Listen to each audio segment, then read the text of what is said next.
So today's topic is thyroid gland, which is an endocrine gland having two lobes which are located on either side of the trachea. It is the two lobes are connected by a thin flap of connective tissue that is known as isthmus.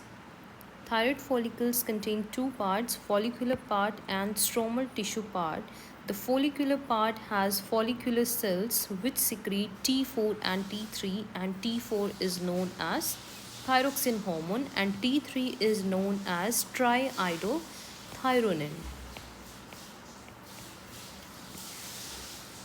Next important thing is that iodine is essential for the normal rate of hormone synthesis in the thyroid.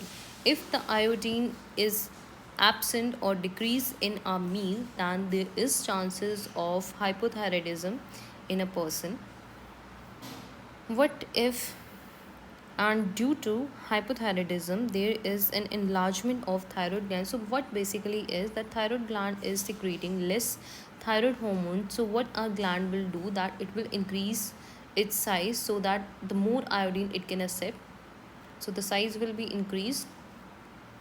So in hypothyroidism there is an enlargement of thyroid gland, which is known as a condition known as goiter. Hypothyroidism during pregnancy.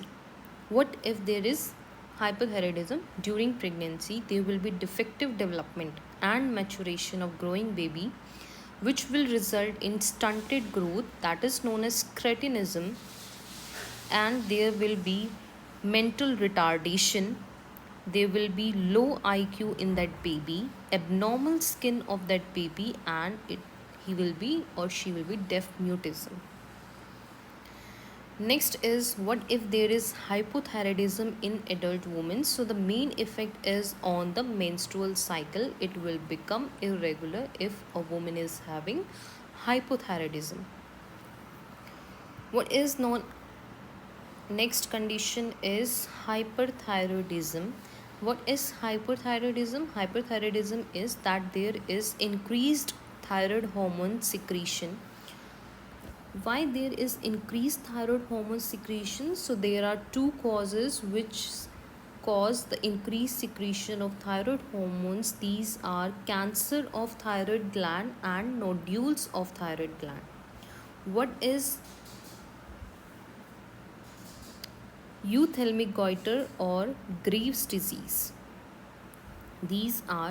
This is also a form of hyperthyroidism, where there is an enlargement of the thyroid gland and there is protrusion of eyeballs, increased basal metabolic rate.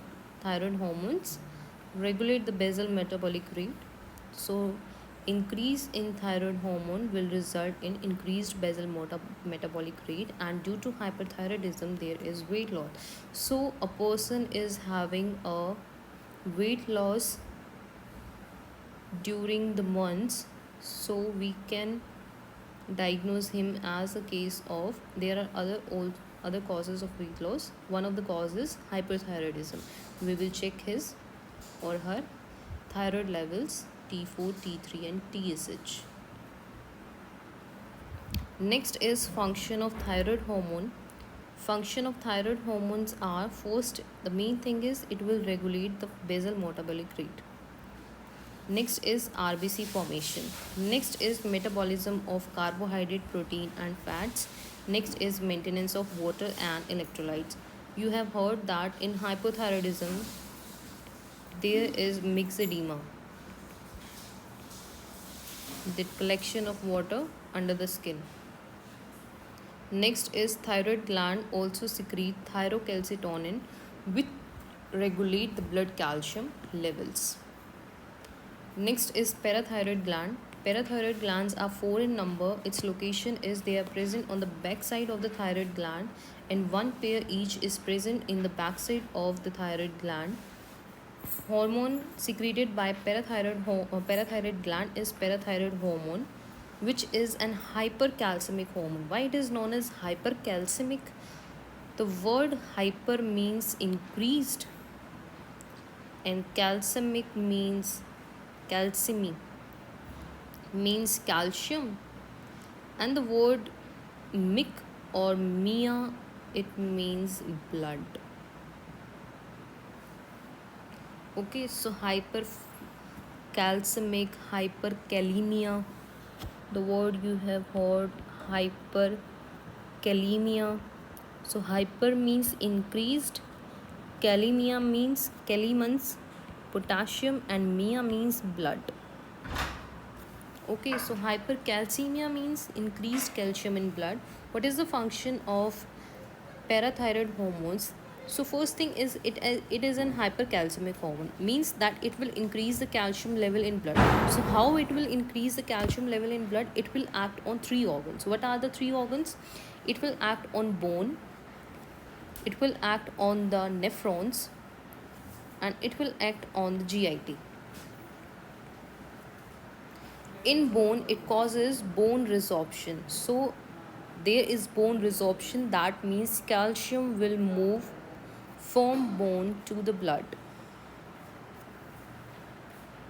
In nephrons, there is reabsorption of calcium. Reabsorption of calcium means from nephrons the calcium is moving to the blood. Next is GIT, there will be absorption of calcium. So this is all about today's lecture. Hope you enjoyed it. Like, share and subscribe my channel. Thank you so much for watching this video. And tell me in comments what you think about this video, and if there is any improvisation that I can do, so let me know.